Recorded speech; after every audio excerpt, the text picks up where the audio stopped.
This is Valley News Live at 10. Good evening, everyone. I'm Justin Benning. And I'm Stacy Van Dyke. The FM area continues to grow quickly. Tonight, local leaders explained what's driving that growth and what's to come next. Valley News Team's Nishay Taylor explains.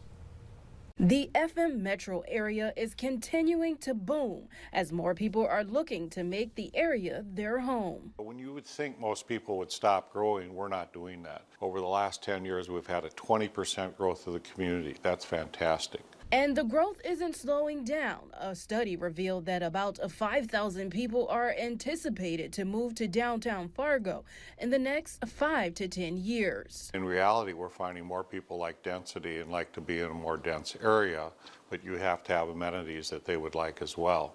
Across the river, it's the same story. Clay County has grown 17% in the last 10 years. We are the fourth fastest growing county in the entire state of Minnesota. In West Fargo, the city continues to see an increase in permits for new homes. But now the concern is the chance of running out of room.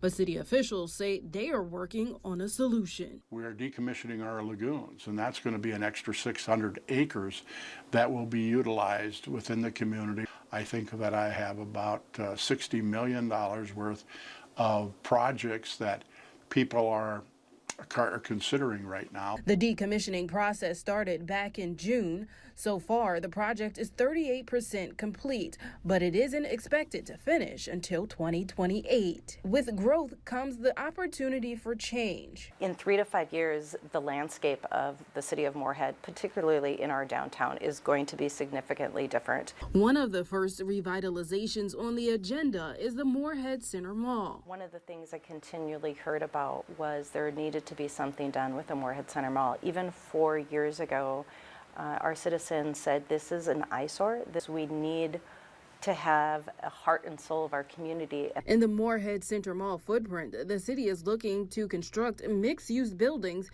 and 1,200 housing units. Right now, that area is valued at around $20 million, and when we are done with the development, it will be upwards of $250 to $300 million. But the need for housing options continues across the FM area. Statistically, is we need all kinds of housing, whether it's for all income levels, all family types. We have a shortage of all of the above. Nishay Taylor, Valley News Live. The city of Fargo has put out a survey to learn more about housing needs. We have that link on valleynewslive.com. Just click on this story. Outside, it's very cold this week, even by Fargo in December standards. First Alert Storm Team Chief Meteorologist Hutch Johnson joins us now with your first look at the forecast and temperatures. It feels like, Hutch, dropping by the minute. Justin, it is face-slapping cold out there already.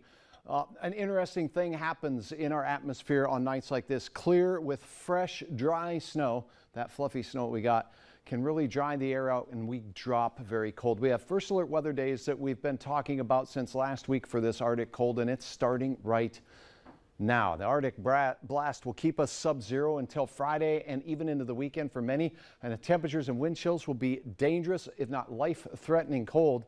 And also, most of our country will be below freezing by Friday. Let's check out a couple of things to keep in mind to keep you safe. This is super important, so get your pencil out and keep these things in mind over the next few days.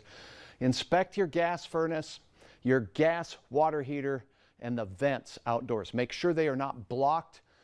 Check your carbon monoxide detectors and smoke detectors and make sure that they function. This is the time of year when your furnace is working overtime, and if those vents are blocked, that carbon monoxide can build up in the house. So please, please, please keep your eyes on that. Don't overexert yourself while shoveling. Speaking of shoveling, get those fire hydrants cleared and make sure that you also clear around the gas meter. It's important that those are not covered with smoke. Our snow showers exiting, clear skies entering. Under clear skies and with calm winds and fresh snow, we cool quickly. Moments ago, we were 17 below. It's 15 below right now. That's the actual air temperature, 14 below in Fergus Falls, 6 below in Thief River Falls, and it is above 0 for Babe the Blue Ox, but not for long as the cold air takes hold. Look at these ridiculous wind chills right now. Super dangerous. Get that survival kit in your vehicle should you become stranded by roadside. Very slippery roads out there. Where you see pinks, the roads are completely covered with snow and or ice right now. Our planning forecast has us dipping down to 20 below We've adjusted this lower because what you can actually see in the atmosphere here is this lowest layer of the atmosphere does what we call decouples from the winds, and it's on. We're cooling off fast. So near 20 below here in Fargo. We'll have details in your hour-by-hour forecast on how low we go as the Arctic air settles in, and a snowstorm that will impact our entire region. I'll have what you need to know here in a minute. Well, you're just full of good news. Thanks, Hutch. It's been a busy week for road crews who have been doing all they can to keep up with snow and ice on our roads. While the conditions have many drivers nervous and frustrated, crews are asking for patience. With the temperatures below zero all week, they say the solution isn't as simple as plowing and dropping treatments. Normally, if the temperatures were up, our salt and our liquids would probably burn the ice off. But with these cold temperatures, and it's going to be cold all week, we're throwing every other tool we have at it with scrapers and truck underbodies. Cass County says the biggest challenge right now is the wind blowing their treatments right off county roads. In town, it's high speeds from traffic. Both are asking for you to have patience and to use caution in the coming weeks. A Minnesota man will likely spend 60 days in jail after he caused a large crash on Highway 2 near Grand Forks last July. 55-year-old Stephen Pekowski pleaded guilty today to several felony charges, including manslaughter. Court documents say he was driving near the intersection of Highway 2 and Airport Road. He ran into the back of a car, which was stopped, causing a chain reaction crash involving 14 people and 6 other vehicles. The driver of that first car that was hit was killed. Pekowski will be sentenced in February. A family of 9 says they're lucky to be alive after rolling their vehicle near Fox Home, Minnesota last night. The driver tells us they were traveling in a van on Highway 210 when she went to pass another car but wound up in a ditch. Instead, trapped inside, a Good Samaritan pulled over and rescued 7 of them through the trunk.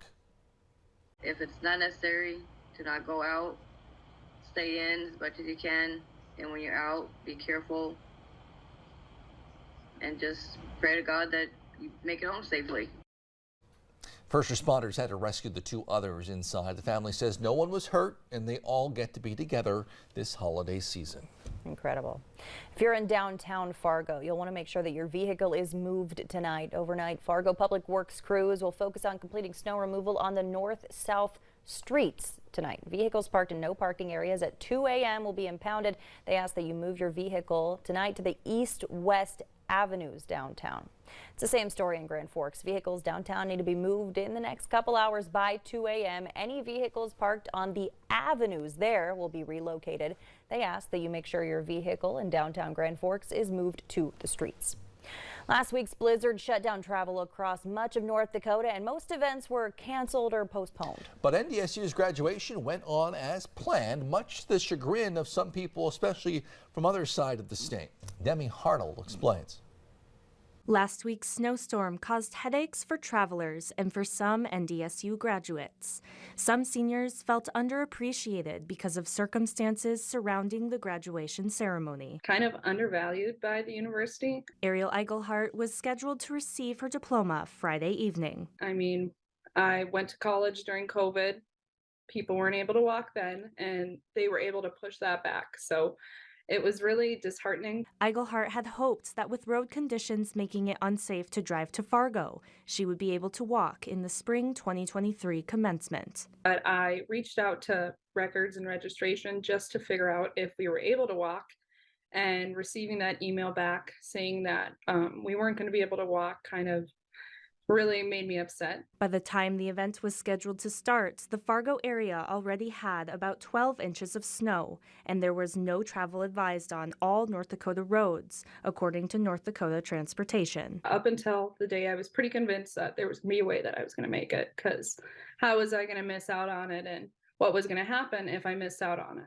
Later that evening, after 6 o'clock p.m., NDSU updated their Facebook page and announced that those who could not make the graduation ceremony would be able to walk in spring 2023. I'm just glad that they changed it, but I think right away that should have been something that they said. For the worried graduates and families, the day of the winter 2022 commencement was stressful and disheartening. Those graduates will now be able to walk in the spring if they missed out.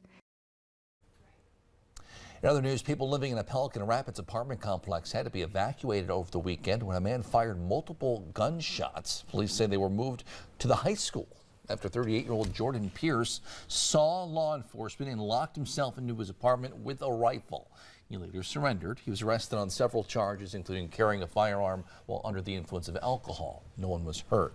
A South Fargo home was damaged in a fire this afternoon. It happened around 1 south of Oxbow on County Road 81. Crews say the fire started in the garage. They were able to keep it from spreading. No one was inside at the time. No one was hurt. Still no word on what caused that fire. Tonight marks the second night of the 8-day Festival of Lights for Hanukkah. To celebrate, the Jewish Center of North Dakota held a menorah lighting downtown Fargo. A 9-foot-tall menorah was lit on the lawn outside the library. Light is so important because it dispels darkness, and nobody likes darkness. Darkness is symbolic of all the negativity around us, and when we kindle a light, that negativity runs away by itself. There were also kids' activities, and menorahs and candles were handed out for people to light at home. Still ahead, we have some tips on how to save on your energy bill in tonight's edition of Price Watch. And first alert weather days for the remainder of our work week for Arctic Air, and we'll be on the northern fringes of a pretty potent winter storm system that will impact travel region-wide all the way out to the East Coast. Updates on that in your hour-by-hour forecast as flakes continue to fly in Roseau County. All that next.